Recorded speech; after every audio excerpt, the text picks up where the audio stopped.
ക്രൂശുമരണത്തിലും ആ സ്നേഹം വെളിപ്പെട്ടു. 4, യേശുക്രിസ്തു സകല മനുഷ്യർക്കും വേണ്ടി തൻ്റെ ജീവനെ കൊടുത്തതുകൊണ്ട് ആ സ്നേഹത്തെ വെളിപ്പെടുത്തിയെന്ന് യോഹന്നാൻ്റെ സുവിശേഷം 10-ാം അധ്യായത്തിൽ ആടുകളും ഇടയനും തന്ന ഉപമയിലൂടെ യേശുക്രിസ്തു വെളിപ്പെടുത്തി.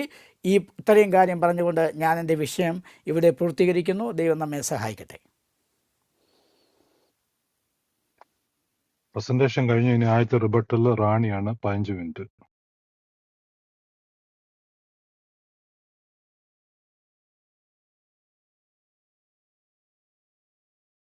ഓക്കെ, എന്തായാലും രാജേഷ് ഈ കാര്യങ്ങളൊക്കെ പറഞ്ഞത് അൺകണ്ടീഷണൽ എന്നാണ് പറഞ്ഞിരിക്കുന്നത്. എവിടെയാണ് കണ്ടീഷണൽ അൺകണ്ടീഷണൽ എന്ന് അദ്ദേഹം പറഞ്ഞില്ല. വാക്യങ്ങളിലൂടെ സകല ലോകത്തിനും എന്നുള്ളത് പറഞ്ഞില്ല. എന്താണ്? വിശ്വസിച്ചാൽ മാത്രമാണ്. അതായത് വിശ്വസിക്കുക. ഞാൻ നേരത്തെ എൻ്റെ വിഷയാവതരണത്തിൽ പറഞ്ഞതുപോലെ ഞാൻ ലോക നന്മയ്ക്കായി വന്നു എന്ന് എവിടെയെങ്കിലും യേശു പറഞ്ഞിട്ടുണ്ടോ? അവിടെ ഈ കാര്യങ്ങളൊന്നും നമുക്ക് അവിടെ കാണാൻ സാധിക്കുന്നില്ല. വിശ്വസിച്ച് സ്നാനം ചെയ്താൽ മാത്രമാണ് വിശ്വസിച്ച് സ്നാനം ഏറ്റാൽ മാത്രമാണ് രക്ഷിക്കപ്പെടുന്നതെന്നും അതുപോലെ വിശ്വസിച്ചില്ലെങ്കിൽ നേരത്തെ തന്നെ ശിക്ഷയ്ക്ക് വിധിക്കപ്പെട്ടു എന്നുള്ളതുമാണ് ഈ യേശു നമ്മളോട് പറഞ്ഞിട്ടുള്ളത്. അപ്പോൾ ഇദ്ദേഹം പറയാണ് അൺകണ്ടീഷണൽ ലവ് ആണ് യേശു മുന്നോട്ട് വെച്ചിരിക്കുന്നത് എന്നുള്ളത്. എവിടെയാണ് ആ അൺകണ്ടീഷണൽ ലവ് എന്ന് താങ്കൾ കാണിക്കണം. ഉപാധികളില്ലാത്ത ഏതെങ്കിലും തരത്തിൽ ഉപാധികളില്ലാത്ത, അതായത് ഇസ്രായേലെ കേൾക്കുക ഏറ്റവും പരമപ്രധാനമായിട്ടുള്ള ഒരു കാര്യമാണ്. അതായത് ഒരു നിയമജ്ഞൻ വന്ന് ചോദിക്കുകയാണ്, യേശുവിനോട് ചോദിക്കുകയാണ്, അതായത് എന്താണ് നിത്യജീവൻ നേടാനുള്ള ഒരു കൽപ്പന, ഏറ്റവും പരമപ്രധാനമായിട്ടുള്ള കൽപ്പന എന്ന് നിയമജ്ഞൻ ചോദിക്കുമ്പോൾ നിയമജ്ഞനോട് 2 പ്രധാന കൽപ്പനകളെ കുറിച്ച് യേശു പറയുന്നുണ്ട്. എന്താണത്? അതായത് ഇസ്രായേലെ കേൾക്കുക, ഒന്നാമത്തെ കൽപ്പന ഇസ്രായേലെ കേൾക്കുക, നമ്മുടെ കർത്താവാണ് ഏക കർത്താവ്, നീ അവനെ പൂർണ്ണ ഹൃദയത്തോടും പൂർണ്ണാത്മാവോടും പൂർണ്ണ സ്നേഹത്തോടും ഒക്കെ ആരാധിക്കണം എന്ന് പറയുന്ന വാക്യം. പിന്നെ രണ്ടാമത്തെ 2 കൽപ്പനകളെ കുറിച്ചാണ് അവിടെ പറയുന്നത്. അതിപ്രധാനമായ 2 കൽപ്പനകൾ. നിന്നെ പോലെ നിന്റെ അയൽക്കാരനെ സ്നേഹിക്കുക. ഒരു പക്ഷേ വളരെ മനോഹരമായിട്ട് ചിലപ്പോൾ തോന്നും അയൽക്കാരനെ മാത്രം സ്നേഹിച്ചാൽ മതിയോ എന്നുള്ളത് മറ്റൊരു കാര്യം. ഓക്കെ, എന്തായാലും ഈ വാക്യം നിങ്ങൾക്ക് നിയമാവർത്തന പുസ്തകം ഒന്നാമത്തത്, അതായത് ഇസ്രായേലെ കേൾക്കുക, നമ്മുടെ കർത്താവാണ് ഏക കർത്താവ് എന്ന് പറയുന്ന ഈ വചനം നിങ്ങൾക്ക് പിന്നെ നിയമാവർത്തനം 6-ന്റെ 4-5 വാക്യങ്ങളിലായി കാണാൻ സാധിക്കും. അതുപോലെ നിന്നെ പോലെ നിന്റെ അയൽക്കാരനെ സ്നേഹിക്കുക എന്നുള്ളതിന്റെ വളരെ പൂർണ്ണമായിട്ടുള്ള രൂപം നിങ്ങൾക്ക് 19 ലേവ്യ പുസ്തകം 19-ന്റെ 18-ാം വാക്യത്തിലും കാണാൻ സാധിക്കും. അവിടെ എന്താണ് പറഞ്ഞിരിക്കുന്നത്? തന്റെ ജനത്തോട് പകയോ വിദ്വേഷമോ പാടില്ല. ഇങ്ങനെയാണ് അതിന്റെ പൂർണ്ണരൂപം. തന്റെ ജനത്തോട് പകയോ വിദ്വേഷമോ പാടില്ല, നിന്നെ പോലെ നിന്റെ അയൽക്കാരനെ സ്നേഹിക്കുക എന്നുള്ളതാണ് അതിന്റെ പൂർണ്ണമായിട്ടുള്ള വാക്യം. ഈ കൽപ്പനയിൽ സമസ്ത നിയമവും പ്രവാചകന്മാരും അടങ്ങിയിരിക്കുന്നു എന്നും പുതിയ നിയമപുസ്തകത്തിൽ പറയുന്നു. ഇനി ഇദ്ദേഹം പറഞ്ഞിരിക്കുന്നത് പോലെ പാപം എന്നാൽ എന്താണ് എന്നുള്ളത് പോലും മനസ്സിലാക്കാതെയാണ് ഞാൻ എന്റെ വിഷയാവതരണത്തിൽ പറഞ്ഞിരിക്കുന്ന ഒരു കാര്യമുണ്ട്. അതായത് പാപം എന്നാൽ എന്താണ് എന്നതുപോലും മനസ്സിലാക്കാതെയാണ് ഈ ആൾക്കാരൊക്കെ നമ്മളോട് ഈ തർക്കിക്കാൻ വരുന്നത്. എന്താണ് പാപം എന്ന് പറഞ്ഞു കഴിഞ്ഞാൽ? നിയമലംഘനമാണ്. നിയമലംഘനം എന്ന് പറഞ്ഞു കഴിഞ്ഞാൽ യഹോവയുടെ എടുത്തു പറയേണ്ടതാണ്. യഹോവയുടെ നിയമം ലംഘിച്ചു കഴിഞ്ഞാൽ അതാണ് പാപം എന്നുള്ളതാണ് ഞാൻ എന്റെ വിഷയാവതരണത്തിൽ അതിന്റെ വാക്യങ്ങളടക്കം കൃത്യമായി കൊടുത്തിട്ടുണ്ട്. പിന്നെ നമ്മളത് റിപ്പീറ്റ് ചെയ്യുന്നില്ല. എന്തായാലും ഈ കാര്യം ആണ് നിങ്ങൾ ശ്രദ്ധിക്കാനുള്ളത്. വളരെ കൃത്യമായിട്ട് അവിടെ പറയുന്നു. എന്താണ് പാപം എന്നുള്ളത്? നിയമ ലംഘനമാണ്. യഹോവയുടെ നിയമം ലംഘിക്കുക എന്നുള്ളതാണ് പാപം. അപ്പൊ അടിച്ചേൽപ്പിക്കപ്പെടുന്ന പല നിയമങ്ങൾ മനുഷ്യരെ പാപികളാക്കുക എന്നുള്ള കൃത്യമായിട്ടുള്ള ഒരു ഉദ്ദേശത്തോടു കൂടിയാണ് ഇവിടെ വരുന്നത് എന്നുള്ളത് കൂടെ നമ്മൾ മനസ്സിലാക്കേണ്ടതുണ്ട്. ഇനി ഒരു ചോദ്യമാണ് എനിക്ക് ചോദിക്കാനുള്ളത്. ഇങ്ങനെയാണ് പറയുന്നത്. ലൂക്കിന്റെ 24-ാം അധ്യായം 46-ാം വാക്യത്തിൽ ഇങ്ങനെ പറയുന്നു. യേശു പറഞ്ഞു, ഇങ്ങനെ എഴുതപ്പെട്ടിരിക്കുന്നു, ക്രിസ്തു സഹിക്കുകയും 3-ാം ദിവസം, അതായത് നിങ്ങൾ പറഞ്ഞു ക്രിസ്തു കുരിശിൽ മരിച്ചത് എല്ലാവരെയും അങ്ങ് രക്ഷിക്കാനാണ്. വളരെയധികം അദ്ദേഹത്തിന്റെ രൂപഭാവങ്ങളെ കുറിച്ചൊക്കെ താങ്കൾ വർണ്ണിച്ച് കേട്ടതായി കണ്ടു. ഇതൊക്കെ പഴയ പുസ്തകത്തിൽ എഴുതപ്പെട്ടിട്ടുണ്ട് എന്നുള്ള രീതിയിലൊക്കെയാണ് കാര്യങ്ങൾ വരുന്നത്. പക്ഷെ അങ്ങനെ ഒരു പ്രവചനം ഉണ്ടോ എന്ന് ചോദിച്ചാൽ തീർത്തും ഞാൻ പറയും ഇല്ല എന്നത് പറയും. പക്ഷേ അത് മറ്റൊരു ഡിബേറ്റിന്റെ ഉള്ള വിഷയമായതുകൊണ്ട് ഞാൻ ഇപ്പോൾ അതിലേക്ക് കടക്കണില്ല. എന്ത് തന്നെയാണെങ്കിലും ഈ വാക്യം ഇങ്ങനെ എഴുതപ്പെട്ടിരിക്കുന്നു, ക്രിസ്തു സഹിക്കുകയും 3-ാം ദിവസം മരിച്ചവരിൽ നിന്ന് ഉയർത്തെഴുന്നേൽക്കുകയും ചെയ്യണം എന്ന് ലൂക്ക 24-ന്റെ 46-ാം വാക്യം. ഇത് ഏത് പുസ്തകത്തിൽ എഴുതപ്പെട്ടിരിക്കുന്നു എന്ന് പറയുക. അതായത് മരിച്ചവരിൽ നിന്ന് 3-ാം ദിവസം മരിച്ചവരിൽ നിന്ന് ഉയർത്തെഴുന്നേൽക്കുകയും ചെയ്യണമെന്ന് ലൂക്ക 24-ന്റെ 46-ൽ ഇത് ഏത് പുസ്തകത്തിൽ എഴുതപ്പെട്ടിരിക്കുന്നു എന്ന് പറയണം. ഇങ്ങനെ ഉയർത്തെഴുന്നേറ്റാൽ മാത്രമാണല്ലോ നിങ്ങൾ പറയുന്ന ഈ കാര്യങ്ങളൊക്കെ അവിടെ സഫലമാവുകയുള്ളൂ. എന്താണ്? അതായത് നിങ്ങളുടെയൊക്കെ പാപം കൊണ്ടുപോകാനാണ് ഉയർത്തെഴുന്നേറ്റത്. ഇതൊരു അടയാളം മാത്രമാണ് എന്നുള്ളതാണ് യേശു പറയുന്നത്. യേശു എവിടെയും നിങ്ങളുടെയൊക്കെ പാപത്തിന് വേണ്ടിയിട്ട് മറ്റുള്ളവരൊക്കെ പറയുന്നു. അതായത് മറ്റുള്ളവരൊക്കെ പറയുന്നുണ്ട്, പക്ഷേ യേശുവായിട്ട് പറയുന്നില്ല. അതായത് ഞാൻ വന്നിരിക്കുന്ന നിങ്ങളുടെയൊക്കെ പാപം കുരിശിൽ മരിക്കുന്നത് നിങ്ങളുടെ പാപമൊക്കെ കൊണ്ടുപോകാനാണെന്ന് യേശു ഒരിക്കലും എവിടെയും പറയുന്നില്ലെന്ന് മാത്രമല്ല ഇത് വെറും അടയാളം മാത്രമാണ് എന്ന് പറഞ്ഞു വെക്കുമ്പോൾ മാർക്കോസിന്റെ പുസ്തകത്തിൽ നിങ്ങൾ എടുത്തു നോക്കുക. മറ്റുള്ള ആൾക്കാർ ഈ ഇദ്ദേഹത്തോട് അടയാളം ചോദിക്കുമ്പോൾ ഇദ്ദേഹം പറയാണ് ഇങ്ങനെ ഒരു അടയാളം. അതായത് ഞാൻ മാർക്കോസിന്റെ പുസ്തകത്തിൽ നിങ്ങൾക്ക് കാണാൻ സാധിക്കുന്നത് യോനയുടെ അടയാളമാണ് ഇദ്ദേഹം അടയാളമായിട്ട് കൊടുക്കുന്നത്. പക്ഷേ മാർക്കോസിന്റെ പുസ്തകത്തിൽ പറയും ഞാൻ ഒരു അടയാളവും ഈ ദുഷിച്ച തലമുറയ്ക്ക് കൊടുക്കില്ല എന്നുള്ളതാണ്. ഞാൻ വീണ്ടും ചോദിക്കുകയാണ് രാജേഷ് ബ്രദർ, ഈ പിന്നെ താങ്കൾ ഈ റെഫറൻസ്, അതായത് ലൂക്ക 24-ന്റെ 46-ാം വാക്യത്തിൽ പറഞ്ഞിരിക്കുന്ന, അതായത് ക്രിസ്തു സഹിക്കുകയും 3-ാം ദിവസം മരിച്ചവരിൽ നിന്ന് ഉയർത്തെഴുന്നേൽക്കുകയും ചെയ്യണമെന്ന് എഴുതപ്പെട്ടിരിക്കുന്നു, ഏത് വാക്യം, ഏത് പുസ്തകം എന്ന് താങ്കൾ പറയുക. പിന്നെ താങ്കൾ പറയാണ് നല്ല ഇടയനാണ് എന്നുള്ളതാണ് പറയുന്നത് കേട്ടോ. എന്തായാലും നല്ല ഇടയനാണോ എന്ന് ചോദിച്ചു കഴിഞ്ഞാൽ, അതായത് ആട്ടിൻകൂട്ടത്തെ ഉപേക്ഷിച്ച് കടന്നു കളയുന്ന ആളല്ല ഞാൻ എന്നുള്ള രീതിയിലാണ് അദ്ദേഹം പറയുന്നത് കേട്ടോ. അതായത് ഇദ്ദേഹം പറയാണ്, ഞാൻ ആട്ടിൻകൂട്ടത്തെ വളരെ കൃത്യമായിട്ട് പറയുന്നുണ്ട്. അതായത് ആട്ടിൻകൂട്ടത്തെ ഉപേക്ഷിച്ച് ഓടിപ്പോകുന്നവനാണ് പിന്നെ മോശം ഇടയൻ, പക്ഷെ ഞാൻ നല്ല ഇടയനാണ്. ഈ ഇടയൻ ആട്ടിൻകൂട്ടത്തെ അങ്ങനെ എവിടെയും ഉപേക്ഷിച്ച് പോകാറില്ല എന്നുള്ളതാണ് പറയുന്നത്. പക്ഷെ നമ്മൾ കേട്ട് കഴിഞ്ഞാൽ എന്താ അവിടെ പറയുന്നത്? ഇങ്ങനെയാണ് അവിടെ പറയുന്നത്. അതായത് ആട്ടിൻകൂട്ടത്തെ കാണുമ്പോൾ ഉപേക്ഷിച്ച് ഓടിപ്പോകുന്നവനാണ് നല്ല ഇടയൻ എന്ന് പറയുമ്പോൾ നിങ്ങളെ പ്രതി, അതായത് സുവിശേഷ പണിക്ക് വേണ്ടിയിട്ട് നിങ്ങളെ തള്ളിവിടുമ്പോൾ യേശു പറയുന്നുണ്ട്. എന്താ പറയുന്നത്? അതായത് നിങ്ങൾ ഒരു സമൂഹത്തിലേക്ക് പോകുമ്പോൾ അവിടെ ചെന്നായ്ക്കളായിട്ടുള്ള ആൾക്കാരുടെ ഇടയിലേക്ക് ചെന്നായ്ക്കളുടെ ഇടയിലേക്ക് ആട്ടിൻകുട്ടിയെ എന്ന പോലെ ഞാൻ നിങ്ങളെ അയക്കുന്നു എന്നാണ് ഈ യേശു നിങ്ങളോട് പറഞ്ഞിരിക്കുന്നത്. അപ്പോ ഇദ്ദേഹം എങ്ങനെയാണ് നല്ല ഇടയനാകുന്നത് എന്ന് നിങ്ങൾ പറഞ്ഞു കഴിഞ്ഞാൽ വളരെ ഉപകാരമായിരിക്കും എന്ന് എനിക്ക് തോന്നുന്നു. ഓക്കെ, യേശു യോഹന്നാന്റെ പുസ്തകം 10:11-12 ഇങ്ങനെ പറയുന്നത്, ഞാൻ നല്ല ഇടയനാണ്. നല്ല ഇടയൻ ആടുകൾക്ക് വേണ്ടി ജീവൻ അർപ്പിക്കുന്നു. ഇടയനല്ലാത്തവനും ആടുകൾ സ്വന്തമല്ലാത്തവനുമായ കൂലിക്കാരൻ ചെന്നായി വരുന്നത് കാണുമ്പോൾ ആടുകളെ ഉപേക്ഷിച്ച് ഓടിപ്പോകുന്നു. ചെന്നായി വന്ന് അവയെ പിടിക്കുകയും ചിതറിക്കുകയും ചെയ്യുന്നു. എന്നാൽ ലൂക്ക് 10:3 ഇദ്ദേഹം പറയാണ്, അതായത് സുവിശേഷ പണിക്കാരെന്ന നിങ്ങളെ പോലുള്ള ആടുകളെ ചെന്നായ്ക്കൾ എന്ന വിജാതിയുടെ ഇടയിലേക്ക് പറഞ്ഞേക്കുന്നു. ചെന്നായ്ക്കൾ നിങ്ങളെ കടിച്ചു ചിതറിക്കുമെന്നും പറയുന്നു. എല്ലാം അറിഞ്ഞുകൊണ്ട് നിങ്ങൾ ചെന്നായ്ക്കളുടെ മുൻപിലേക്ക് ഇട്ടുകൊടുക്കുന്ന ഈ ഇടയൻ നല്ല ഇടയനാണോ? നിങ്ങൾ ഒരു വാക്യം മാത്രമേ കാണുള്ളൂ. വളരെ കൃത്യമായി പല സന്ദർഭങ്ങളിൽ യേശു പറയുന്ന വാക്യങ്ങൾ നിങ്ങൾക്ക് കാണാൻ സാധിക്കാറില്ല എന്നുള്ളത് മറ്റൊരു ദയനീയമായിട്ടുള്ള ഒരു കാര്യം എന്നാണ് എനിക്ക് പറയാനുള്ളത്. ഇനി താങ്കൾ പറയാണ്,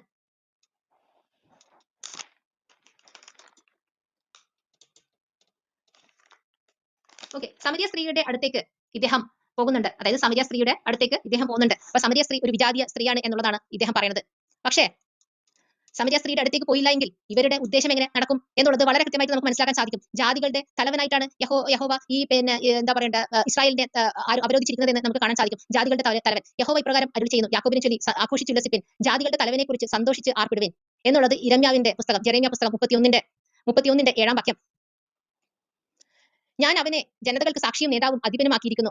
അറിയാത്ത ജനതകൾ നിന്റെ അടുക്കൽ ഓടിക്കൂടും. എന്തെന്നാൽ നിന്റെ ദൈവമായ കർത്താവ് ഇസ്രായേലിന്റെ പരിശുദ്ധൻ നിന്നെ മഹത്വപ്പെടുത്തിയിരിക്കുന്നു എന്നുള്ളത് വളരെ കൃത്യമായിട്ട് യെശയ്യാ പുസ്തകം 55:3-7 വാക്യങ്ങൾ.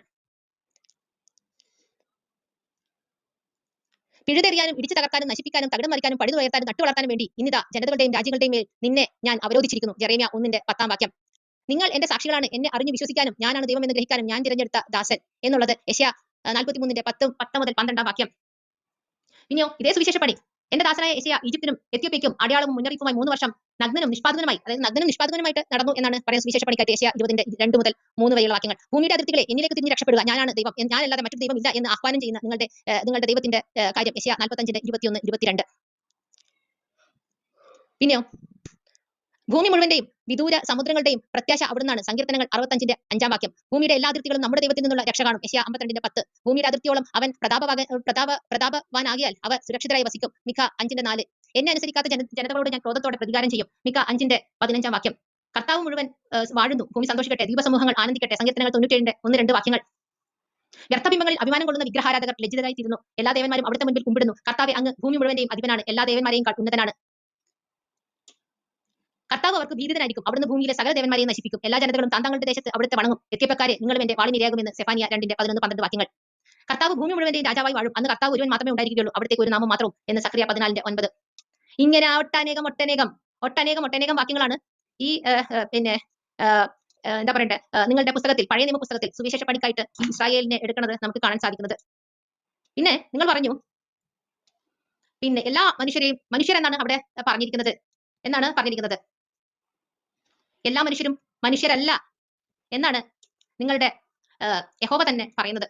എല്ലാ മനുഷ്യരും, അതായത് വിജാതീയരൊക്കെയും മനുഷ്യരല്ല എന്നുള്ളതാണ് അവിടെ പറയുന്നത്. കേട്ടുകൊള്ളുക, ഇസ്രായേൽക്കാർ മാത്രമാണ് മനുഷ്യർ എന്ന് പറയുന്നു. നിരന്തരം ഈ ദേശശ്രേഷ്ഠവാദം ഉയർത്തിപ്പിടിക്കുന്ന താങ്കളുടെ യേശു മനുഷ്യപുത്രൻ തന്നെ സ്വന്തം വിളിക്കുന്നത് നിങ്ങൾക്ക് കാണാൻ സാധിക്കും. എസെക്കിയേലിന്റെ പുസ്തകം നിങ്ങൾ എടുത്ത് നോക്കൂ, എസെക്കിയേലിനെ മനുഷ്യപുത്ര എന്നാണ് യഹോവ അവിടെ വിളിക്കുന്നത്. ദാനിയേലിന്റെ പുസ്തകം എടുത്ത് നോക്കൂ, അവിടെയും ദാനിയേലിനെ മനുഷ്യപുത്ര എന്നാണ് വിളിക്കുന്നത്. അപ്പോൾ ആരാണ് മനുഷ്യപുത്രൻ? യഥാർത്ഥത്തിൽ നിങ്ങൾ എന്റെ മേച്ചിൽപ്പുറത്തെ ആടുകളായി എന്നാൽ എന്റെ മേച്ചിൽപ്പുറത്തെ ആടുകളായി ഉള്ളവരെ, നിങ്ങൾ മനുഷ്യരത്രേ, ഞാനോ നിങ്ങളുടെ ദൈവം എന്ന് യഹോവയായ കർത്താവിന്റെ അരുളപ്പാട്. എസെക്കിയേൽ 34:31 വാക്യം. നിങ്ങളിൽ മനുഷ്യരെ, എന്റെ ജനമായ ഇസ്രായേലിനെ തന്നെ വളരെ കൃത്യമായിട്ടുള്ള സ്പെസിഫിക് ആയിട്ടുള്ള വാക്യം എസെക്കിയേൽ 36:12 വാക്യം. ഇനി ജനതകളുടെ കാര്യം നിങ്ങൾ നോക്കിക്കോളൂ. ജനതകളുടെ കാര്യം എന്താണ് യഹോവ പറയുന്നത്? അവിടുത്തെ മുൻപിൽ ജനതകൾ ഒന്നുമല്ല, ഒന്നുമില്ലായ്മയ്ക്കും ശൂന്യതയ്ക്കും താഴെ അവിടുന്ന് അവയ്ക്ക് സ്ഥാനം നൽകിയിട്ടുള്ളൂ എന്ന് യെശയ്യാവിന്റെ പുസ്തകം 40:17 വാക്യം. വീണ്ടും ഞാൻ എന്റെ വാക്യത്തിലേക്ക് തിരിച്ചു വരികയാണ്. ഞാൻ നേരത്തെ വച്ചിരിക്കുന്ന ലൂക്കിന്റെ പുസ്തകത്തിലുള്ള ആ വാക്യം താങ്കൾ എനിക്ക് കാണിച്ചു തരിക. എവിടെയാണ് ഉയർത്തെഴുന്നേൽക്കുന്ന കാര്യം? യേശു പറഞ്ഞിരിക്കുന്നത്, ആ വാക്യത്തിൽ പറഞ്ഞിരിക്കുന്ന 3-ാം ദിവസം ഉയർത്തെഴുന്നേൽക്കണം, എന്നെക്കുറിച്ച് ഇങ്ങനെ എഴുതപ്പെട്ടിരിക്കുന്നു എന്നുള്ളത് എവിടെയാണ് എന്ന് കാണിച്ചു തരിക.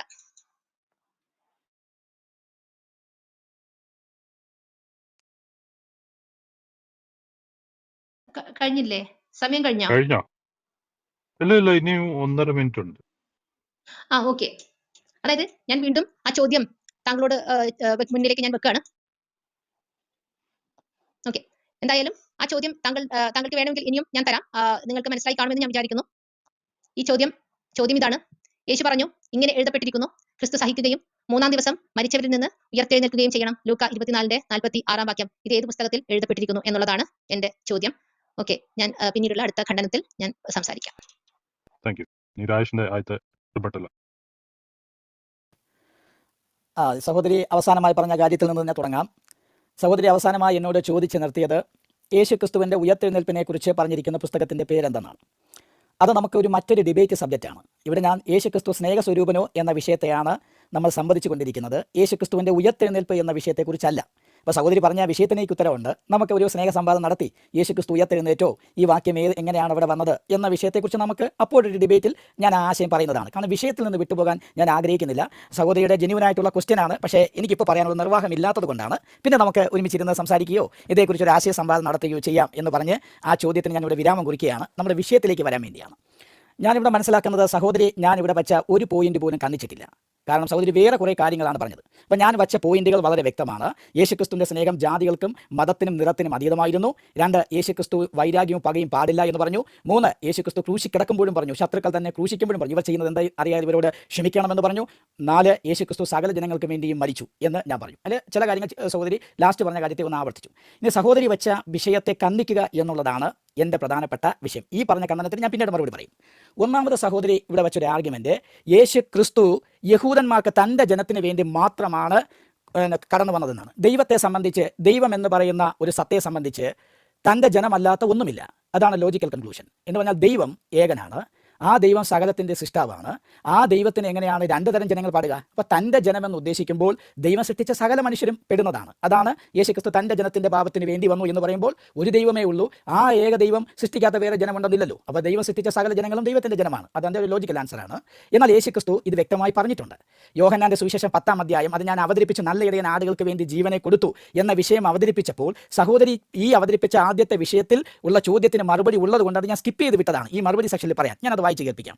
യേശുക്രിസ്തു അതിന്റെ 11-ാമത്തെ വാക്യത്തിൽ പറയുന്നത്, ഞാൻ നല്ല ഇടയനാകുന്നു, നല്ല ഇടയൻ ആടുകൾക്ക് വേണ്ടി തന്റെ ജീവനെ കൊടുക്കുന്നു. ഇടയനും ആടുകളും ഉടമസ്ഥതയില്ലാത്ത കൂലിക്കാരൻ ചെന്നായി വരുന്നത് കണ്ട് ആടുകളെ വിട്ട് ഓടിപ്പോകുന്നു എന്നല്ല യേശുക്രിസ്തു പറഞ്ഞു.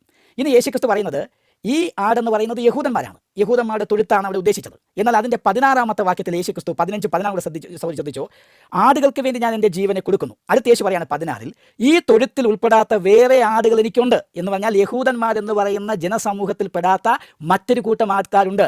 അന്ന് യഹൂദന്മാരുടെ ഇടയിൽ ബൈബിൾ പ്രകാരം അവർ വിഭജിച്ചിന് 2 പേരേ ഉള്ളൂ. ദൈവത്തിൻ്റെ ജനമെന്ന ഇസ്രായേലും ദൈവത്തിൻ്റെ ജനമല്ലാത്ത അവിശ്വാസികളും എന്ന് പറഞ്ഞാൽ പരിച്ഛേദനക്കാരും അഗ്രചർമ്മികളും 2 വിഭാഗക്കാരേ ഉള്ളൂ. അപ്പോൾ യേശു പറയുകയാണ്, യഹൂദന്മാരുടെ തൊഴുത്തിൽ ഉൾപ്പെടാത്ത വേറെ ആടുകളും എനിക്കുണ്ട്. വ്യക്തമായിട്ട് ആടുകൾക്ക് വേണ്ടി ഞാൻ ജീവനെ കൊടുക്കുന്നു.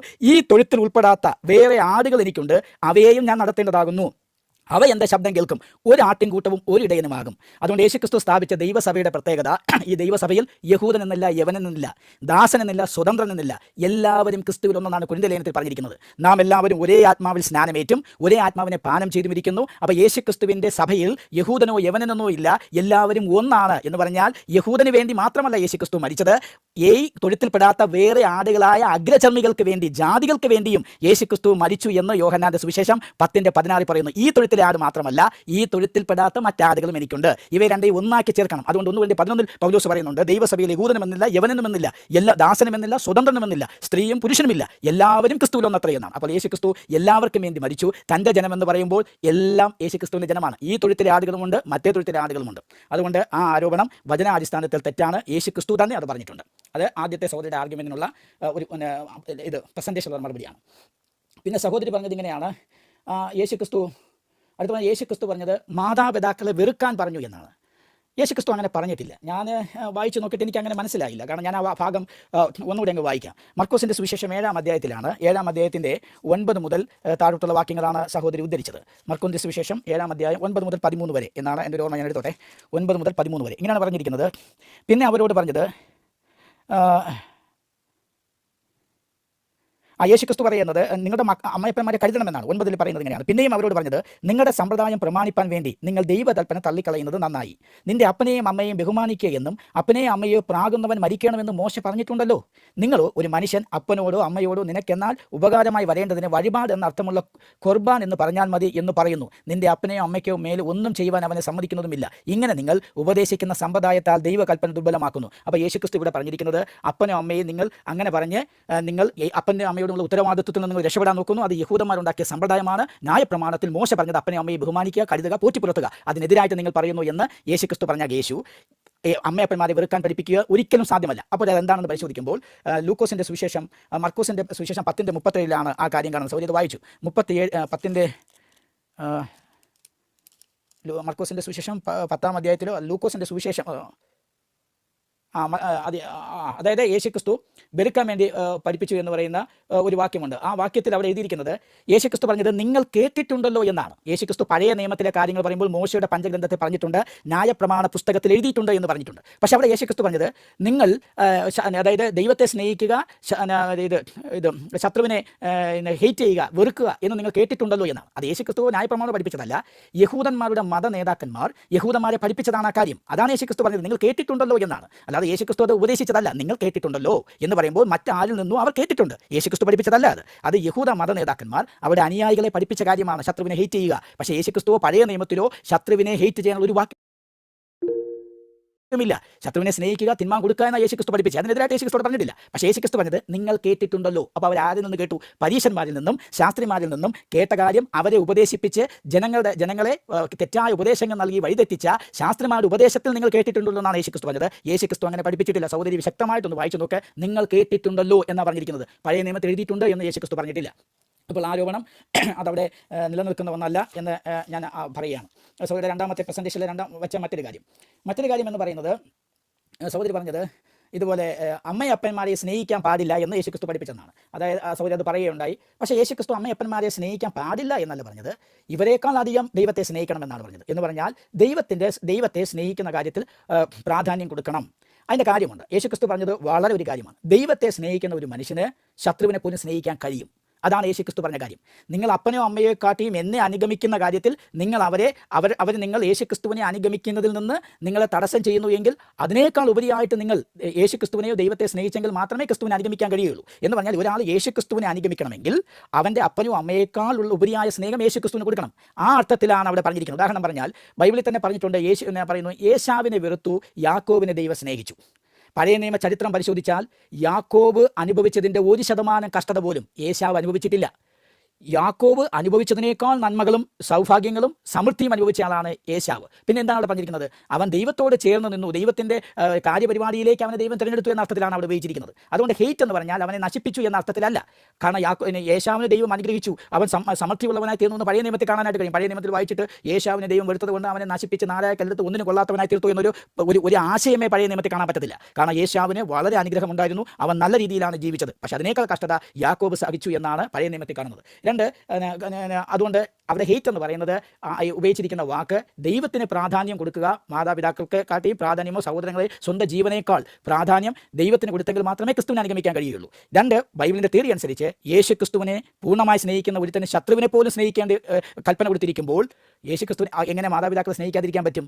അപ്പോൾ യേശു ക്രിസ്തു പഠിപ്പിച്ചതിൻ്റെ കാര്യം അതാണ്, നിങ്ങൾ എന്നെ സ്നേഹിക്കുക, അവരെക്കാൾ അധികം നിങ്ങൾ എന്നെ സ്നേഹിക്കുമ്പോൾ നിങ്ങൾ എന്നെപ്പോലെ അവരെ സ്നേഹിക്കുന്നു എന്ന ആശയത്തിലേക്ക് അത് വരുന്നത്. കാരണം യേശുക്രിസ്തു ശത്രുവിനെ സ്നേഹിച്ചതാണ്. ശത്രുവിനോട് ക്ഷമിക്കാനും സ്നേഹിക്കാനും ഭയങ്കര പാടാണ്. നിരുപാധികമായ സ്നേഹത്തിന് മാത്രമേ അത് കഴിയുള്ളൂ. അപ്പോൾ യേശുക്രിസ്തു പറയാണ്, നിങ്ങളുടെ മാതാപിതാക്കൾ അധികമായി നിങ്ങൾ എന്നെ സ്നേഹിക്കുമ്പോൾ, അനുഗമിക്കുവാൻ തീരുമാനിക്കുമ്പോൾ, നിങ്ങൾ എന്നെ സ്നേഹിച്ച് കഴിയുമ്പോൾ, റിവേഴ്സ് ഇയറിലേക്ക് പോകുമ്പോൾ അവർ ശത്രുവിനെ പോലും സ്നേഹിക്കാത്ത കൽപ്പനകൾ പ്രമാണിക്കുമ്പോൾ അവരുടെ മാതാപിതാക്കളെ ഇരട്ടിയായിട്ട് സ്നേഹിക്കാൻ അവർക്ക് കഴിയും എന്നുള്ളതാണ്. അപ്പോൾ വെറുക്കാനല്ല യേശുക്രിസ്തു ഇവിടെ പഠിപ്പിച്ചത്, സ്നേഹിക്കാൻ തന്നെയാണ്. മറ്റു ഭാഗങ്ങൾ ചേർത്ത് പഠിക്കുമ്പോൾ മനസ്സിലാക്കാനായിട്ട് കഴിയും. പിന്നെ സഹോദരി പറഞ്ഞു, അതായത് ഒരു സ്ത്രീ യേശുക്രിസ്തുവിൻ്റെ അടുക്കൽ വന്നപ്പോൾ യേശുക്രിസ്തു പറഞ്ഞു, മക്കളുടെ അപ്പം എടുത്ത് നായ്ക്കൾ നായ്ക്കുട്ടികൾക്ക് കൊടുക്കുകയില്ല. അപ്പോൾ യേശുക്രിസ്തു അതിനു മുമ്പ് രക്തസ്രാവക്കാരിയായ സ്ത്രീ യേശുവിൻ്റെ വസ്ത്രത്തിൻ്റെ തൊങ്ങൽ തൊട്ടു, യേശുവിൽ നിന്ന് ശക്തി പുറപ്പെട്ടു, അവൾക്ക് സൗഖ്യം ലഭിച്ചു. യേശുക്രിസ്തുവിനും അവൾക്ക് മനസ്സിലായി, യേശുക്രിസ്തുവിൻ്റെ അടുക്കൽ ആരെങ്കിലും വിശ്വാസത്താൽ വന്നാൽ അവൻ്റെ പാപങ്ങൾ ക്ഷമിച്ചു കൊടുത്ത് അവനെ പുതിയ സൃഷ്ടിയാക്കി തീർക്കാനുള്ള ദൈവിക ശക്തി യേശുക്രിസ്തുവിൽ നിന്ന് തന്നിൽ വിശ്വാസം അർപ്പിക്കുന്നവരിലേക്ക് ചലിക്കുന്നു എന്നുള്ള ഒരു ദൃഷ്ടാന്തമാണ് ആ സഹോദരിയിൽ സംഭവിച്ചത്. അവരെ യേശുക്രിസ്തു മകളെ എന്ന് വിളിച്ചു. അതേസമയത്ത് ഒരു ജാതീയ സ്ത്രീ വന്നപ്പോൾ അവൾ പറഞ്ഞു, എൻ്റെ കുഞ്ഞിന് സുഖമില്ല എന്ന് പറയുമ്പോൾ യേശുക്രിസ്തു പറയുന്നുണ്ട്, മക്കളുടെ അപ്പം എടുത്ത് നായ്ക്കുട്ടികൾക്ക് കൊടുക്കാറില്ല. അപ്പോൾ യേശുക്രിസ്തു അവളെ നായ്ക്കുട്ടിയായിട്ട് ചിത്രീകരിച്ചു എന്ന് ഇല്ല. യേശുക്രിസ്തു ഒരു സാധാരണ ഉപമ പറഞ്ഞതാണ്. സ്വാഭാവികമാണ്, ഏതൊരു കുടുംബത്തിലും മക്കൾക്ക് പാചകം ചെയ്ത് വെച്ചിരിക്കുന്ന ഒരു ആഹാരം എടുത്ത് നായ്ക്കുട്ടികൾക്ക് കൊടുക്കാറില്ല. അത് യഹൂദന്മാരെ സംബന്ധിച്ച് അങ്ങനെ. കാരണം യഹൂദന്മാരെ സംബന്ധിച്ച് അവരാണ് ദൈവത്തിൻ്റെ ഏറ്റവും പ്രധാനപ്പെട്ട ജനം. അവരുടെ അനുഗ്രഹങ്ങൾ മറ്റുള്ളവർക്ക് കൊടുക്കാൻ പാടില്ല എന്നൊരു ചിന്താഗതി ഉണ്ടായിരുന്നു. ഡാമിൻ എത്ര മിനിറ്റ് ഉണ്ട്? ഒരു മിനിറ്റ്. അപ്പോൾ യേശുക്രിസ്തു പറയുകയാണ് അങ്ങനെയല്ല എന്ന്. ഇത് ഉപമ പറഞ്ഞിട്ട് യേശുക്രിസ്തു അവരുടെ കൊച്ചിന് സൗഖ്യമുണ്ട്, വിശ്വാസം വലുത് എന്ന് പറഞ്ഞ് സൗഖ്യമാക്കി. യേശുക്രിസ്തു അവളെ മാത്രമല്ല നായ്ക്കളെന്ന് വിളിച്ച അതേ ഭാഗമുണ്ട്. യേശുക്രിസ്തു യഹൂദന്മാരെ സർപ്പസന്തതികളെ എന്ന് വിളിച്ചിട്ടുണ്ട്. യേശുക്രിസ്തു യഹൂദന്മാരെ സർപ്പസന്തതികളാണ് വിളിച്ചത്. നായ്ക്കുട്ടികളെക്കാട്ടിയും വിഷമുള്ള ഉഗ്രജീവികളാണ് സർപ്പസന്തതികൾ. നാവിൻ്റെ അകത്ത് വിഷം ഒളിച്ചു വെച്ച് സ്നേഹത്താൽ ചതിക്കുന്ന സർപ്പത്തോടാണ് ദൈവത്തിൻ്റെ സ്വന്തം ജനമെന്ന് പറയുന്ന ഇസ്രായേലിനെ കർത്താവ് ഉപമിച്ചത്. അപ്പോൾ ഇസ്രായേലിനെ സർപ്പസന്തതികൾ എന്ന് വിളിച്ചെങ്കിൽ ഈ സ്ത്രീയെ നായ്ക്കുട്ടികളെന്ന് ഉപമിച്ചത് എന്ത് തെറ്റ്? കാരണം യേശുക്രിസ്തുവിടെ പക്ഷപാതം കാണിച്ചിട്ടില്ല. രണ്ടുപേരുടെയും സ്വഭാവത്തെ വെളിപ്പെടുത്താൻ, അല്ലെങ്കിൽ ആ രീതിയെ വെളിപ്പെടുത്താൻ വേണ്ടി യേശുക്രിസ്തു പറഞ്ഞ കാര്യങ്ങളാണ്. ഞാൻ പിന്നീട് ബാക്കി അടുത്ത സെഷനിൽ പറയാം. ഓക്കെ, ഇനി രണ്ടാമത്തെ റിബട്ടൽ റാണി 10 മിനിറ്റ്.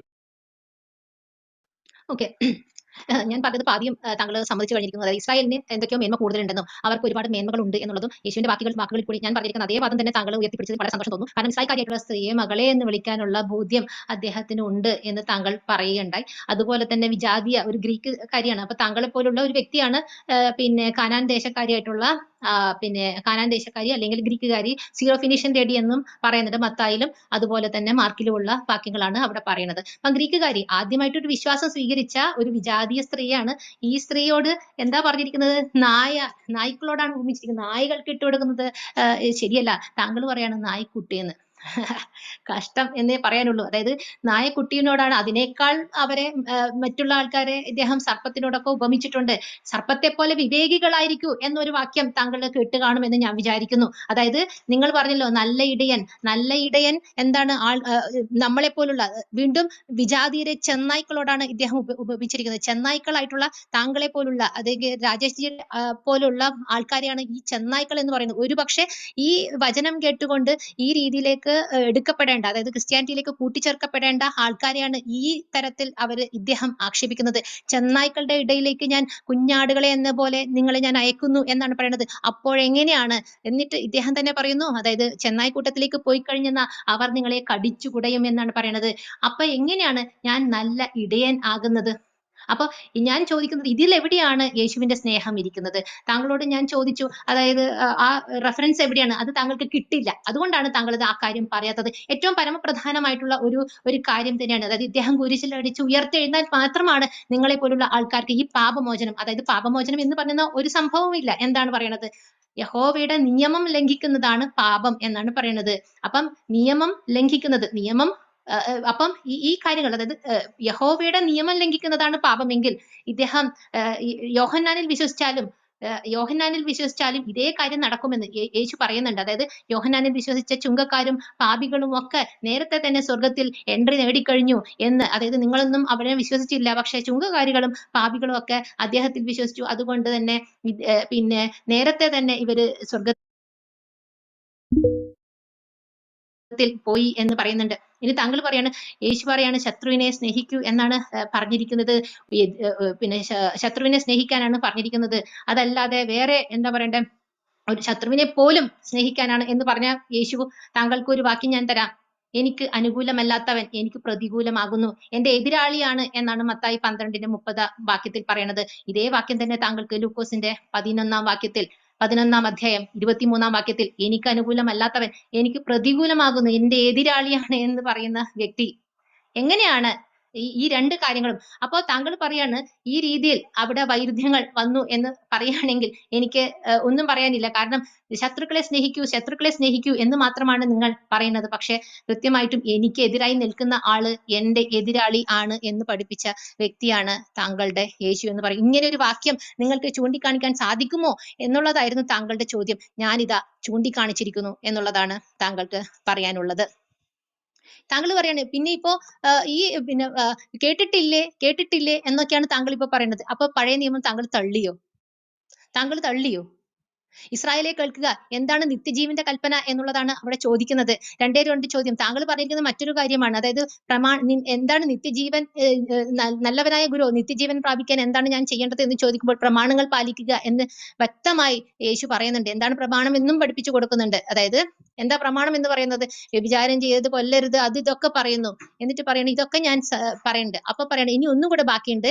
എന്താണത്? അതായത് നിനക്കുള്ളതൊക്കെ വിറ്റ് നീ ബാക്കിയുള്ളവർക്ക് കൊടുക്കുക എന്നുള്ളത് പറയുന്നു. അപ്പൊ പിന്നീട് അങ്ങോട്ട് പോവാണ്. മറ്റൊരു പുസ്തകത്തിലാണ് ഈ കാര്യം പറയുന്നത്. ഇസ്രായേലെ കേൾക്കുക, അതായത് ഏറ്റവും പരമപ്രധാനമായിട്ടുള്ള നിത്യജീവന്റെ കൽപ്പന ഏതാണ് എന്ന് പറയുമ്പോൾ നിയമജ്ഞനാണ് അവിടെ ഉത്തരം കൊടുക്കുന്നത്. എന്താണ് ഏറ്റവും പ്രധാനമായിട്ടുള്ള കൽപ്പന? ഇതാണ്, ഇസ്രായേലെ കേൾക്കുക, നീ നിന്റെ കർത്താവിനെ പൂർണ്ണ ഹൃദയത്തോടും പൂർണ്ണാത്മാവോടും കൂടെ സ്നേഹിക്കുക, നിന്നെ പോലെ നിന്റെ അയൽക്കാരനെ ഇതിൽ സകല പ്രവാചകന്മാരും എല്ലാം അടങ്ങിയിരിക്കുന്നു എന്നും അപ്പൊ പറയാണ് നീ സ്വർഗരാജ്യത്തിൽ ഉറപ്പിച്ചു കഴിഞ്ഞു, ഒരു സീറ്റ് ഉറപ്പിച്ചു കഴിഞ്ഞു എന്നുള്ളതാണ് പറയുന്നത്. അല്ലാതെ കേട്ടിട്ടില്ലേ എന്ന് പഠിപ്പിക്കുന്നതല്ല ഇദ്ദേഹത്തിൻ്റെതായിട്ടുള്ള ഒരു വാക്യം പോലും പിന്നെ ഈ എന്താ പറയണ്ടേ ഇതിലേക്ക് കൊണ്ടുവന്നിട്ടില്ല എന്നുള്ളത് ഞാൻ താങ്കളോട് പറഞ്ഞു വെക്കുകയാണ്. ഇനി അടുത്തതായി താങ്കൾ പറയാണ് മാതാപിതാക്കളെയും സഹോദരങ്ങളെയും വെറുക്കാനൊന്നും പറഞ്ഞിട്ടില്ല. അത് എവിടെയാണ് എന്നൊക്കെയാണ് പറയുന്നത്. എന്താ പറയുന്നത്? മാതാപിതാക്കളെയും സഹോദരങ്ങളെയും സ്നേഹിക്കാനല്ല എന്ന് വളരെ കൃത്യമായി തന്നെയാണ് അദ്ദേഹം പറയുന്നത്. സ്നേഹിക്കാൻ പറഞ്ഞിട്ടേ ഇല്ല എന്നുള്ളത് തന്നെയാണ് പറയുന്നത്. എന്നെക്കാളധികം പിതാവിനെയോ മാതാവിനെയോ സ്നേഹിക്കുക, ബഹുമാനിക്കുക എന്നുള്ളത് മറ്റൊരു തലത്തിലാണ്. ഇവിടെ സ്നേഹിക്കുക എന്നുള്ളതാണ് പറയുന്നത്. കുഞ്ഞുങ്ങളുടെ കാര്യം നിങ്ങൾ നോക്കുക. ഇവിടെ എന്തായി പറയുന്നത്? പിതാവിനെയോ സ്നേഹിക്കുന്നവൻ എനിക്ക് യോഗ്യനല്ല, എന്നെക്കാളധികം പുത്രനെയോ പുത്രിയെയോ സ്നേഹിക്കുന്നവനും എനിക്ക് യോഗ്യനല്ല എന്നുള്ളതും പറയുന്നു. മനസ്സിലായോ? അതായത് വേറൊരു കാര്യം ഇദ്ദേഹം പറയാണ്, ദൈവമാണ് ഇദ്ദേഹം, ഏറ്റവും വലിയ ദൈവം, അതിന് ഉദാത്തമായിട്ടുള്ള ദൈവമാണ് എന്ന് പറയണമെങ്കിൽ നല്ലവനായ ഗുരു, നിത്യജീവൻ പ്രാപിക്കാൻ ഞാൻ എന്ത് ചെയ്യണം എന്ന് യേശുവിനോട് ചോദിക്കുമ്പോൾ ആരാണ് നല്ലവൻ? ദൈവം മാത്രമേ ഉള്ളൂ ഒരുവൻ എന്നാണ് യേശു പറഞ്ഞിരിക്കുന്നത്. അപ്പോൾ ഇദ്ദേഹം ദൈവമാണോ എന്ന് നിങ്ങൾ പറയുക. അല്ല എന്ന് വളരെ കൃത്യമായിട്ടാണ് യേശു പറഞ്ഞു വെക്കുന്നത്. എന്താണ്? നല്ലവനായ ഗുരു, നിത്യജീവൻ നേടാൻ ഞാൻ എന്താണ് ചെയ്യേണ്ടത് എന്ന് ചോദിക്കുമ്പോൾ ഞാൻ നല്ലവനല്ല, ദൈവം മാത്രമാണ് നല്ലവൻ എന്നാണ്. നല്ലവനായിട്ടുള്ള ഗുരു എന്ന് ചോദിക്കുമ്പോഴാണ് പറയുന്നത് നല്ലവൻ ഒരുവൻ മാത്രമേ ഉള്ളൂ, അത് ദൈവമാണ് എന്നുള്ളതാണ് അവിടെ പറഞ്ഞു വെക്കുന്നത്. താങ്കൾ പറയാണ് അങ്ങനെ വെറുത്ത കാര്യമൊന്നും പറയണില്ല. ലൂക്കാ 14:26 വാക്യത്തിൽ എന്താ പറയുന്നത്? സ്വന്തം പിതാവിനെയും മാതാവിനെയും ഭാര്യയെയും മക്കളെയും സഹോദരന്മാരെയും സഹോദരിമാരെയും എന്നല്ല, സ്വജീവനെ തന്നെയും വെറുക്കാതെ എന്റെ അടുത്ത് വരുന്ന ആർക്കും എന്റെ ശിഷ്യനായിരിക്കുവാൻ സാധിക്കുകയില്ല എന്നുള്ളതാണ് ലൂക്കാ 14:26 വാക്യം. ഇനി താങ്കൾ പറയാണ് ലോകത്തില് ദൈവത്തിന്റെ പുത്രന്മാര് മാത്രമേ ഉള്ളൂ എന്നാണ് പറഞ്ഞിരിക്കുന്നത്. അല്ല എന്നുള്ളത് താങ്കളുടെ യേശു തന്നെ പറയുന്നു. എന്താണ്? ദുഷ്ടന്റെ പുത്രൻ. മത്തായി 13 അധ്യായത്തില് 36 മുതൽ 39 വരെയുള്ള വാക്യങ്ങളിൽ പിന്നെ കളകളെ സംബന്ധിച്ചിട്ടുള്ള ഉപമകൾ പറയുന്നുണ്ട്. എന്താണ് കളകൾ എന്നാണ് പറയുന്നത്? വയലിലെ കളകളെ സംബന്ധിക്കുന്ന ഉപമ ഞങ്ങൾക്ക് വിശദീകരിച്ച് തന്നാലും എന്ന് പറയുമ്പോൾ, നല്ല വിത്ത് വിതയ്ക്കുന്നവൻ മനുഷ്യപുത്രനാണ്, വയൽ ലോകവും, നല്ല വിത്ത് രാജ്യത്തിന്റെ പുത്രന്മാരും, കളകൾ ദുഷ്ടന്റെ പുത്രന്മാരുമാണ്. അപ്പോൾ യേശു തന്നെയാണ് അവിടെ പറയുന്നത്. എന്താണ്? അവിടെ ദുഷ്ടന്മാരുടെ പുത്രന്മാരും ഉണ്ട് എന്നുള്ളത്. എല്ലാവരും ദൈവത്തിന്റെ മക്കൾ അല്ല എന്നുള്ളത് വളരെ കൃത്യമായിട്ട് ഇദ്ദേഹം പറയുകയാണ്. പിശാചിന്റെ പുത്രന്മാർ. അതുകൊണ്ട് തന്നെയാണ് നിങ്ങളെ പോലുള്ള ആൾക്കാരെ ദത്തുമക്കളാക്കി എടുക്കുന്നത്. ക്രിസ്ത്യാനികളല്ല, എന്താണ്? ദത്താനികളാണ് എന്ന് ഞാൻ പറയും. എന്താണ് അവിടെ? യേശു ക്രിസ്തു വഴി നാം അവിടുത്തെ പുത്രരായി ദത്തെടുക്കപ്പെടണമെന്ന് അവിടുന്ന് തന്റെ ഹിതവും ലക്ഷ്യവും അനുസരിച്ച് മുൻകൂട്ടി തീരുമാനിച്ചു. എഫെസോസ് 1:5 വാക്യം. വളരെ കൃത്യമല്ലേ? ഇവിടെ എന്താ പറയുന്നത്? ഈ കാര്യം, അതായത് നിങ്ങളൊക്കെ ക്രിസ്ത്യാനികളൊക്കെ ദത്തുമക്കളാണ് എന്നാണ് പറയുന്നത്. നിങ്ങൾ പറയുന്നത് എവിടെയാണ്? അപ്പോ ഈ ലോകത്തിലുള്ള എല്ലാം ദൈവത്തിന്റെ മക്കളാണെങ്കിൽ നിങ്ങളെ എന്തിനാണ് ദത്തെടുക്കുന്നത്? എഫെസോസ് 1:5 വാക്യത്തിലാണ് ഈ കാര്യം പറഞ്ഞിരിക്കുന്നത്. എന്താണ്? നിങ്ങളെ പ്രതി ദത്തെടുക്കുകയാണ്. എഫെസോസ് 1:5 വാക്യം. യേശുക്രിസ്തു വഴി നാം അവിടുത്തെ പുത്രരായി ദത്തെടുക്കപ്പെടണമെന്ന അവിടുന്ന് തന്റെ ഹിതവും ലക്ഷ്യവും അനുസരിച്ച് മുൻകൂട്ടി തീരുമാനിച്ചു. അപ്പോൾ താങ്കൾ വെറും ദത്തുമകനാണ് എന്നുള്ളത് താങ്കൾക്ക് ബോധ്യം ഇല്ല എന്നുള്ളതാണോ? അറിയില്ല. എന്ത് തന്നെയാണെങ്കിലും 1 യോഹന്നാൻ 3:10 ദൈവത്തിന്റെ മക്കൾ ആരാണെന്നും പിശാചിന്റെ മക്കൾ ആരാണെന്നും ഇതിനാൽ വ്യക്തമാണ്. നീതി പ്രവർത്തിക്കാത്ത ഒരുവനും ദൈവത്തിൽ നിന്നുള്ളവനല്ല, തന്റെ സഹോദരനെ സ്നേഹിക്കാത്തവനും അങ്ങനെ തന്നെ. 1 യോഹന്നാൻ 3:10. അതായത് എല്ലാ ആൾക്കാരും ഇവിടെ ദത്തെടുക്കുക എന്ന് പറയുന്നത് വളരെ കൃത്യമായിട്ട് ഇവിടെ പറയുന്ന ഒരു വാക്യം തന്നെയാണ്. എന്താണ്? ദത്തെടുക്കുക. നിങ്ങളെപ്പോലുള്ള ആൾക്കാരെ ദത്തെടുക്കുക എന്ന് പറഞ്ഞാൽ ഒരിക്കലും യഹൂദനെ ദത്തെടുക്കുന്ന കാര്യം അവിടെ പറയുന്ന ഒരു കാര്യമേ ഇല്ല. അവിടെ വളരെ വ്യക്തമായിട്ട് പഴയ വിജാതീയരായിട്ടുള്ള ആൾക്കാരെ, അത് തന്നെയാണ് ആശയം എന്ന് ഞാൻ പറഞ്ഞു കഴിഞ്ഞു. യേശു മറ്റുള്ള ആൾക്കാരിലേക്ക് പോകുന്നത് എന്തിനാണ്? അവരെ സ്നേഹിക്കാനോ അല്ലെങ്കിൽ അവരെ ഇതിലേക്ക് പിന്നെ എന്താ പറയുക യഹൂദന്റെ സ്ഥാനം കൊടുക്കാനോ അല്ല. വളരെ കൃത്യമായി നായനോട് ഉപമിച്ച് ആ നായയാണ് ഞാൻ എന്ന് താങ്കൾ നായ എന്ന് എന്നെ ആക്ഷേപിച്ചു. ഓക്കെ, നിങ്ങൾ യജമാനന്മാരും ഞാൻ നായയുമാണ് എന്ന് ഏറ്റു പറഞ്ഞതിന് ശേഷമാണ് ആ സ്ത്രീക്ക് അദ്ദേഹം അസുഖം ഭേദമാക്കി കൊടുക്കുന്നത് കൊച്ചുമകളുടെ. അപ്പൊ താങ്കൾ പറയാണ് അത് അങ്ങനെ വിളിച്ചത് കുഴപ്പമില്ല, താങ്കൾക്ക് കുഴപ്പമില്ലായിരിക്കാം, പക്ഷെ ഈ രീതിയിലാണ് കാര്യങ്ങൾ പോകുന്നത് എന്ന് മനസ്സിലാക്കുക. പിന്നെയോ, തിന്മ പ്രവർത്തിക്കുന്ന ഏതൊരുവനും ആദ്യം യഹൂദനും പിന്നെ ഗ്രീക്കുകാരനും ക്ലേശവും ദുരിതവും ഉണ്ടാകും. നന്മ പ്രവർത്തിക്കുന്ന ഏതൊരുവനും ആദ്യം യഹൂദനും പിന്നെ ഗ്രീക്കുകാരനും ഒക്കെ അങ്ങനെ തട്ടുകളായിട്ട് ആദ്യം എന്തും യഹൂദന്മാർക്കാണ്. അത് താങ്കൾ തന്നെ പറഞ്ഞു കഴിഞ്ഞു. എന്റെ വാദം ശരിയാണ്. ഇദ്ദേഹം തട്ടുകളിലായിട്ട് മനുഷ്യരെ കാണുന്നു, എല്ലാവർക്കും വേണ്ടിയല്ല എന്നുള്ളത് താങ്കൾ തന്നെ മുന്നോട്ട് വെച്ച ഒരു വാദമാണ്. വീണ്ടും ഞാൻ പറയാണ്, ഇതേ വാക്യം തന്നെ ഞാൻ പറയാണ്, ക്രിസ്തു കുരിശിൽ മരിച്ചാൽ മാത്രമാണ് ഇതൊക്കെ വരുന്നത്. ഇത് ഏറ്റവും പ്രധാനപ്പെട്ട ഒരു കാര്യം തന്നെയാണ്. താങ്കളും പല മറ്റുള്ള വിഷയങ്ങളിലേക്ക് പോയി, പക്ഷെ ഇത് എടുത്ത് താങ്കൾ പറയുക, അതായത് ക്രിസ്തു കുരിശിൽ മരിക്കുക എന്നുള്ളത് ഏറ്റവും പരമപ്രധാനം, അതാണ് പാപം പോക്കുന്നത്, അതാണ് രക്ഷ എന്നൊക്കെയാണ് നിങ്ങൾ പറയുന്നത് എങ്കിൽ താങ്കൾക്ക് ഞാൻ വെല്ലുവിളിക്കാണ്. ആ വാക്യം താങ്കൾക്ക് ചൂണ്ടിക്കാണിച്ചു തരാം. ആ വാക്യം അവിടെ ഇല്ല എന്നുള്ളത് ഞാൻ സ്ഥാപിച്ചു പറയാണ്. ഓക്കെ, താങ്ക് യു റാണി. ഇനി രാജേഷ് സെക്കൻഡ് റിബട്ടൽ 10 മിനിറ്റ്. സഹോദരി വാക്യം കാണിച്ചു തരാൻ നമ്മുടെ വിഷയം അതല്ലാത്തത് കൊണ്ടാണ് നമുക്കതിനൊരു ഡിബേറ്റ് വയ്ക്കാം. നമുക്ക് വാക്യമൊക്കെ കാണാം, എങ്ങനെയാണ് ആ ആശയം വന്നിരിക്കുന്നത് പറയാം. ഞാൻ അതെടുക്കത്തില്ല. ശ്രദ്ധി, ഏത് വെല്ലുവിളിച്ചാലും വിഷയത്തിൽ നിന്ന് മാറി ഒരു കളി ഇവിടെ നടക്കത്തില്ല. വിഷയം മാത്രമേ ഇവിടെ എടുക്കത്തുള്ളൂ. അത് യേശുക്രിസ്തുവിൻ്റെ പുനരുദ്ധാനമാണ്, നമുക്ക് പിന്നീട് എടുക്കാം. അപ്പോൾ സഹോദരി പറഞ്ഞത് ഇവിടെ നായ് എന്ന് വിളിച്ചു എന്നാണ്. ഞാൻ പറഞ്ഞല്ലോ, യേശുക്രിസ്തു ഈ സ്ത്രീകൾക്ക് പറഞ്ഞ ഒരു കാര്യമാണ്. അതായത് യഹൂദന്മാരെ സംബന്ധിച്ച് അവ ദൈവത്തിൻ്റെ ജനമെന്നും മറ്റുള്ളവർ വിജാതിയർ നായ്ക്കളായിട്ട് കണ്ടിരുന്നു. അതവിടെ മാത്രമല്ല, എല്ലാ രാജ്യത്തും അങ്ങനെയുള്ള ചിന്താഗതികളുണ്ടായിരുന്നു, ആ സാമൂഹ്യ വ്യവസ്ഥകളുണ്ടായിരുന്നു. പൂച്ചയ്ക്കും കഴുതയ്ക്കും നായ്ക്കും നരിക്കും നടക്കാവുന്ന റോഡിലൂടെ ഇരുകാലി മനുഷ്യന് നടന്നു പോകാൻ പറ്റാത്ത സാഹചര്യമുള്ള നാടുണ്ടായിരുന്നു. ആ പശുവിനോടും കാളയോടും ചേർത്ത് മനുഷ്യനെ പൂട്ടി ഉഴുത കാലമുണ്ടായിരുന്നു. ഇങ്ങനെയുള്ള കാലഘട്ടത്തിലൂടെയാണ് ആ കാലഘട്ടം പോയത്. അങ്ങനെയുള്ള ഒരു സാമൂഹ്യ ചുറ്റുപാടിൽ അങ്ങനെ ഒരു പരിപ്പീര് അവർക്കുണ്ട്. അപ്പോൾ യേശുക്രിസ്തു യഹൂദന്മാരുടെ ഇടയിൽ ഒരു ചിന്തയാണ് പറയുന്നത്, അതായത് നായ്ക്കൾ കിട്ടിക്കൊടുക്കരുത് എന്ന്. എന്നാൽ യേശുക്രിസ്തു ഇട്ട് കൊടുക്കാതിരുന്നോ? യേശുക്രിസ്തു നമ്മൾ നിന്റെ വിശ്വാസം വലുത്, നിന്റെ വിശ്വാസം പോലെ ഭവിക്കട്ടെ എന്ന് യേശുക്രിസ്തു പറഞ്ഞു. യേശുക്രിസ്തു കൊടുക്കാതിരുന്നില്ല, യേശുക്രിസ്തു കൊടുക്കുകയാണ് ചെയ്തത്. അതിനെ അതിജീവിച്ചുകൊണ്ട് യേശുക്രിസ്തു കൊടുത്തു എന്നാണ് ഞാൻ മനസ്സിലാക്കുന്നത്. രണ്ട്, യേശുക്രിസ്തു ഇവരെ നായ്ക്കുട്ടികളെന്ന് വിളിക്കുമ്പോൾ തന്നെ യഹൂദനെ സ്വന്തം ജനത്തെ വിളിക്കുന്നത് സർപ്പസന്തതികളെ എന്ന് വിളിച്ചിട്ടുണ്ട്. പരീശന്മാരെ നോക്കി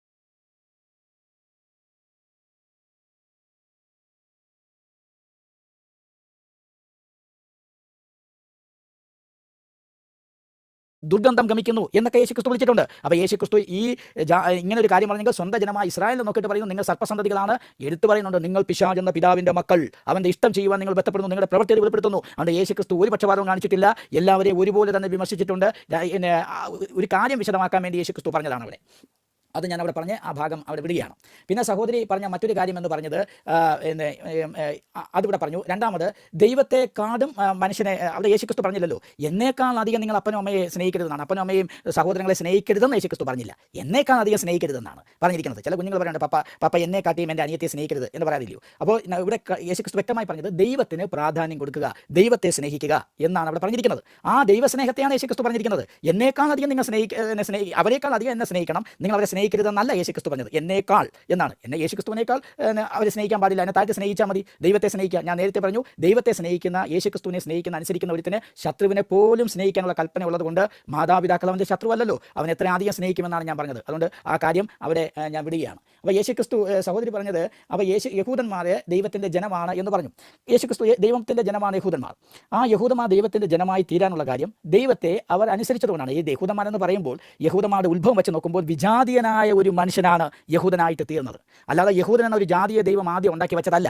കാരണം അബ്രഹാമിനെ വിളിക്കുന്ന സമയത്ത് അപ്പോസ്തല പ്രവൃത്തിയിൽ പറയുന്നത്, നിങ്ങളുടെ പൂർവ്വപിതാവായ അബ്രഹാം നദിക്കക്കരെ വെച്ചിരുന്ന സേവിച്ചിരുന്ന ദൈവങ്ങളെ വിട്ടിട്ട് അവൻ ജീവനുള്ള ദൈവത്തിങ്കിലേക്ക് തിരിഞ്ഞുവല്ലോ എന്ന് അപ്പോസ്തല പ്രവൃത്തി 9-ാം അധ്യായത്തിൽ പറയുമ്പോൾ, അതുപോലെ തന്നെ യോശുവയുടെ പുസ്തകത്തിൽ പറയുന്നത്, നിങ്ങളുടെ പൂർവ്വപിതാവായ അബ്രഹാം നദിക്കക്കരെ വെച്ച് സേവിച്ചിരുന്ന ദൈവത്തെ നിങ്ങൾ സേവിക്കാൻ പാടില്ല, ദൈവങ്ങളെ സേവിക്കാൻ പാടില്ല, ഞാനും എൻ്റെ കുടുംബമോ യഹോവയെ സേവിക്കും എന്ന് പറഞ്ഞാൽ കൃത്യമായി പറഞ്ഞു കഴിഞ്ഞാൽ മെസൊപ്പൊട്ടേമിയയിൽ ബഹുദൈവാരാധനയുടെ ഈട്ടില്ലമായ മെസൊപ്പൊട്ടേമിയയിൽ ആമനും റാ എന്നും പറയുന്ന ചന്ദ്രദേവനെ സൂര്യദേവനെയൊക്കെ ആരാധിച്ചു കൊണ്ടിരുന്ന ജാതീയ സമൂഹത്തിൽപ്പെട്ട അബ്രഹാമിന് തേജോമനായ ദൈവം പ്രത്യക്ഷനായി വിളിക്കാനായിട്ട് അവനെയാണ് വിളിച്ച് വേർതിരിച്ചത്. അല്ല, ദൈവം യഹൂദൻ എന്ന് പറയുന്ന പ്രത്യേക ജനവിഭാഗത്തെ ഉണ്ടാക്കി വെച്ചിട്ടല്ല. വിജാതീയനായ ഏകസത്യ ദൈവത്തെ ആരാധിക്കാത്ത ബഹുദൈവ വിശ്വാസിയായിരുന്ന ഒരു മനുഷ്യനെ ദൈവം വിളിച്ച് വേർതിരിച്ച് അവനെ ദൈവത്തിന്റെ മകനാക്കി തീർത്തതാണ്. അപ്പോൾ കൃത്യമായി പറഞ്ഞു കഴിഞ്ഞാൽ ദൈവം ഒരു പക്ഷപാതവും കാണിച്ചിട്ടില്ല. കാരണം ദൈവം ആദാമിനെ സൃഷ്ടിച്ചിട്ട് ഒരുത്തിന് നിന്ന് മനുഷ്യജാതിയൊക്കെയും ഉണ്ടാക്കി. എന്നാൽ അല്ലാതെ ആദാമിനെ സൃഷ്ടിച്ചതിന് സമാന്തരമായിട്ട് ഒരു യഹൂദനെ സൃഷ്ടിച്ചുണ്ടാക്കി വെച്ചില്ല. അപ്പോൾ ദൈവത്തിന് പക്ഷപാതമില്ല.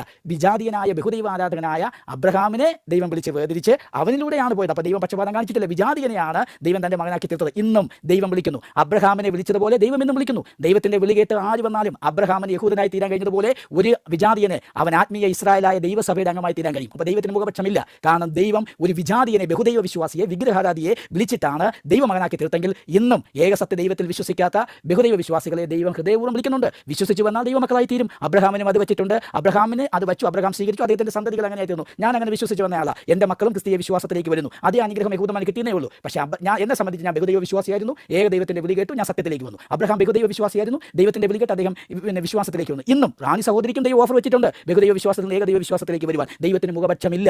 കാരണം ദൈവം ഒരു പ്രത്യേക യഹൂദ ജാതിയെ ഉണ്ടാക്കിയതല്ല. ബഹുദൈവ ആരാധകരുടെ ഇടയിൽ നിന്ന് സത്യദൈവത്തിലേക്ക് ഇന്നും ദൈവം വിളിക്കുന്നുണ്ട്. സുവിശേഷന്റെ സന്ദേശം കേട്ട ആർക്കും ആ സത്യവിശ്വാസത്തിലേക്ക് വരാം. അപ്പോൾ ദൈവത്തിന്റെ ഓഫർ വിശാലമാണ്. സ്വീകരിക്കുന്നവർക്ക് വരാം. വിൽഫുള്ളായിട്ട് തിരസ്കരിച്ചാൽ നമുക്ക് അതിലൊന്നും പറയാൻ പറ്റത്തില്ല. ദൈവം നന്മ തരാൻ ആഗ്രഹിക്കുമ്പോൾ എനിക്ക് വേണ്ടെന്ന് പറഞ്ഞാൽ നമുക്കൊന്നും ചെയ്യാൻ പറ്റില്ല. കാരണം ദൈവം ഒരു മനുഷ്യ സ്വാതന്ത്ര്യം യേശുക്രിസ്തു ഞാൻ നിങ്ങളുടെ മുന്നിൽ 2 വഴികളെ വയ്ക്കുന്നു. നിത്യജീവനിലേക്കുള്ള വഴിയും നിത്യനാശത്തിലേക്കുള്ള. നിങ്ങൾക്ക് ഏത് വേണോ തിരഞ്ഞെടുക്കാം. അപ്പോൾ ഒരാൾ യേശുക്രിസ്തുവിനെ സ്വീകരിച്ചാൽ, ദൈവത്തെ സ്വീകരിച്ചാൽ അനുഗ്രഹത്തിലേക്ക് വരും. വിൽഫുള്ളി തിരസ്കരിച്ച് കഴിഞ്ഞാൽ അനുഗ്രഹത്തിലേക്ക് വരാതിരിക്കാൻ പറ്റത്തില്ല. ദൈവത്തിന്റെ കുഴപ്പമില്ല, നമ്മുടെ കുഴപ്പമാണ്. ദൈവത്തിന്റെ ഓഫർ വിശാലമാണ്. വിശ്വസിക്കുന്നവർക്ക് സ്വീകരിക്കാം. അപ്പോൾ വിശ്വസിക്കുന്ന ഒരു കണ്ടീഷനാണോ എന്ന് ചോദിക്കും. കണ്ടീഷൻ എന്ന് പറഞ്ഞാൽ വിശ്വാസം കണ്ടീഷനായിട്ട് വരാനുള്ള പ്രധാനപ്പെട്ട കാര്യം ദൈവത്തെ അവിശ്വസിച്ചു. ദൈവമല്ലാത്തവയെ സേവിച്ചതാണ് അവിശ്വാസം. ദൈവമല്ലാത്ത ഏറ്റവും വലിയ പാപത്തെക്കുറിച്ച് ബൈബിളിൽ പറയുന്നത് ദൈവമല്ലാത്തവയെ അവർ ദൈവത്തെ ആരാധിച്ചു. റോമാലേഖനത്തിൽ പറയുന്നത് ദൈവമല്ലാത്ത പക്ഷി, ഇഴജാതി, വൃക്ഷം, പക്ഷി, ഇഴജാതി, നായ്ക്കാലി എന്നിവയുടെ രൂപസാദൃശ്യമാക്കി ദൈവത്തെ മാറ്റിയെന്നാണ്. ഞാൻ നാളെ രാവിലെ വീട്ടിൽ വരുമ്പോൾ എൻ്റെ ഫോട്ടോയുടെ സ്ഥാനത്ത് എൻ്റെ മക്കൾ ഒരു സിംഹത്തിന്റെ ഫോട്ടോ വെച്ച് എൻ്റെ അപ്പനാണെന്ന് പറയുന്നത് പോലെ ദൈവം സൃഷ്ടിച്ച മനുഷ്യൻ ദൈവത്തെ വിട്ട് പിറ്റേ ദിവസം ദൈവത്തിന്റെ സൃഷ്ടിയായ ഒരു കടുവയും സിംഹത്തെയും കൊണ്ടുവച്ചിട്ട് എൻ്റെ ദൈവമാണെന്ന് പറഞ്ഞാൽ അത് ദൈവം അവൻ വഴിതെറ്റിപ്പോയി. എന്നാൽ അവൻ തിരിച്ചു വരാൻ വേണ്ടി ദൈവം അവനെ വിളിക്കുന്നു. നീ സത്യത്തിലേക്ക് വാ എന്ന് വിളിക്കുമ്പോൾ അത് സ്വീകരിച്ച് വരുമ്പോൾ അത് ഏതൊരു മനുഷ്യനെയും അത് സ്വീകരിക്കും. അങ്ങനെ അബ്രഹാമിനെ ദൈവം വിളിച്ചു, അതുപോലെ എന്നെയും വിളിച്ചു. ഇതാർക്ക് വേണമെങ്കിൽ ഈ ഓഫർ ഉണ്ട്. മുഖപക്ഷം ദൈവത്തിനില്ല എന്ന് വളരെ വ്യക്തമായി പറഞ്ഞു. 2, യഹൂദനോടും ദൈവത്തിന് മുഖപക്ഷമില്ല. സഹോദരൻ തന്നെ പറഞ്ഞു, യഹൂദനെന്നോ യവനെന്നോ ഒന്നും ദൈവത്തിന് വ്യത്യാസമല്ല. ദൈവത്തിന് മുഖപക്ഷമില്ല. യഹൂദൻ എപ്പോഴെല്ലാം ഏകസത്യ ദൈവത്തെ വിട്ട് ബഹുദൈവ ആരാധനയിലേക്ക് പോയോ യഹൂദനെ ദൈവം ശിക്ഷിച്ചിട്ടുണ്ട്, യഹൂദനെ ദൈവം അടിച്ചിട്ടുണ്ട്, യഹൂദനെ ദൈവം നിലംപരിശായിട്ടുണ്ട്. അവൻ ചിതറിപ്പോയതുപോലെ ലോകത്ത് ഒരു ജനവും ചിതറിപ്പോയിട്ടില്ല. അപ്പോൾ ദൈവത്തിന്റെ മുന്നിൽ ഒരു മുഖപക്ഷവുമില്ല. ദൈവത്തിന് ഒരേ ഒരു നീതി മാത്രമേ ഉള്ളൂ. അതുകൊണ്ട് ബൈബിൾ പ്രഖ്യാപിക്കുന്ന ദൈവം സ്നേഹസമ്പന്നനാണ്. അപ്പൻ ശിക്ഷിക്കാത്ത മക്കൾ ഏതുള്ളൂ എന്നാണ്. അപ്പൻ ശിക്ഷിക്കാത്ത ഒരു മക്കൾ പോലുമില്ല. അപ്പോൾ ദൈവം സകല മനുഷ്യരെയും ബാലശിക്ഷയിലൂടെ കടത്തിവിട്ട് ദൈവത്തിങ്കിലേക്ക് തിരിക്കുന്നു എന്നാണ് ബൈബിളിൽ പറയുന്നത്. അതുകൊണ്ട് അപ്പന്റെ ശിക്ഷ സ്നേഹത്തിന് എതിരാണെങ്കിൽ ദൈവത്തിന്റെ ശിക്ഷയും സ്നേഹത്തിനെതിരെന്ന് പറയണം. അപ്പൻ ഒരു മകനെ ശിക്ഷിക്കുന്നത് അപ്പന്റെ സ്നേഹത്തിന് എതിരല്ലെങ്കിൽ ദൈവം ഒരു മനുഷ്യനെ ശിക്ഷിക്കുന്നതും ദൈവസ്നേഹത്തിന് എതിരല്ല എന്ന് പറയുന്നതായിട്ട് വരും. അതാണ് എൻ്റെ സ്റ്റാൻഡ് പോയിന്റ്. Thank you. ഇനി ചോദ്യോത്തരമാണ് സംവാദകർ തമ്മിൽ. ചോദ്യം 1 മിനിറ്റ്, ഉത്തരം 5 മിനിറ്റുമാണ്. രാജേഷ് ആദ്യത്തെ ചോദ്യം റാണിയോട് ചോദിക്കാം.